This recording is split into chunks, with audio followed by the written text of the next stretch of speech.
Hey guys, it's Annie, and today I will be answering some skeptic questions from non-believers. I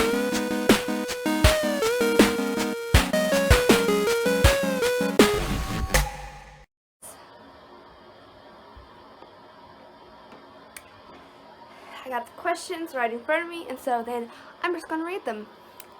Okay, starting, aren't science and Christianity opposed? So not really. Science only strengthens our belief. The more that is discovered, the more it is clear that this world is just not accidental. No, the background noise is very loud. Isn't faith irrational? Far from it. Whether you understand it or not, you exercise faith every day. It was once explained to me like this way. You walk into a room and you sit on a chair. You don't think about it, you just do. You don't know this chair will hold you up and you won't fall on the ground on your face and hurt yourself or embarrass yourself publicly. But you trust the chair. The same is the thing for us. We just put our faith in God. You exercise faith every day. Okay, ready? Next question. If God is real, why is there suffering? Okay, I wrote down a whole lot for this answer just because it's a long one, so bear with me. So I definitely see this one a lot. Somebody will post a YouTube video about Christianity and what is going on in their life and how God proved himself to them. And I'm watching and I look at the comments and this happens for a lot of the Christian videos that I'll look at the comments and I'll see, oh yeah, God did this and that for that person, but he's somehow okay with thousands of starving children dying each day. Yeah, right. This is what I see posted, and this breaks my heart. But I also read something online, and it said that we as Christians shouldn't rush to defend God, because if this person who wrote this comment has suffered enough, our argument, no matter how right it seems, how much sense it makes, how right it is, it's gonna seem completely irrational to them, because they have it fixed in their mind that God's not real, suffering is happening, and God can't be good because they're suffering. And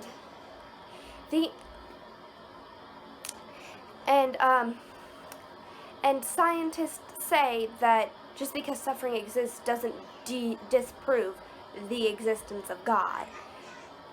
The answer to the question is, though we might not understand why they're suffering, but God promises to give a wonderful future to all who believe and trust in him.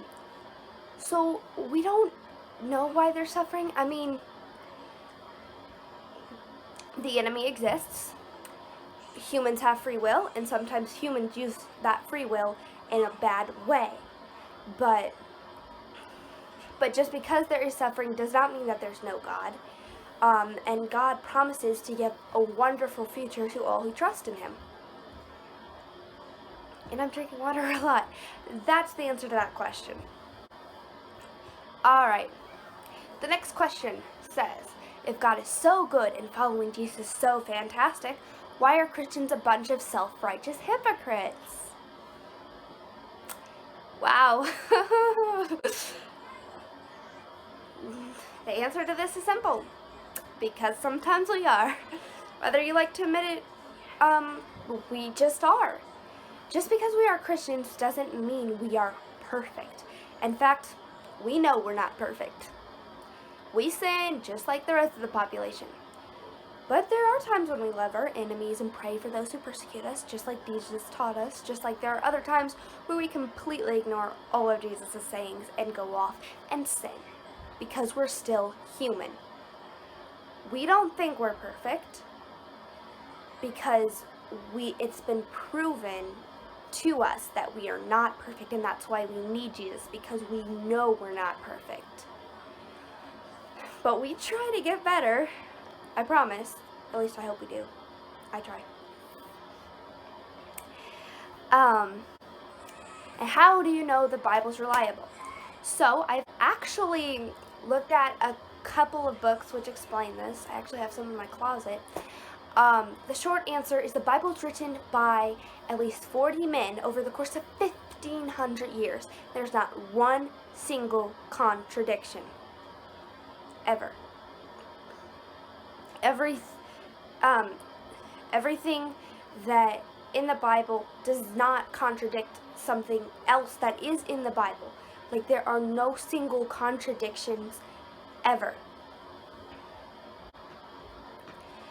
Okay, next question.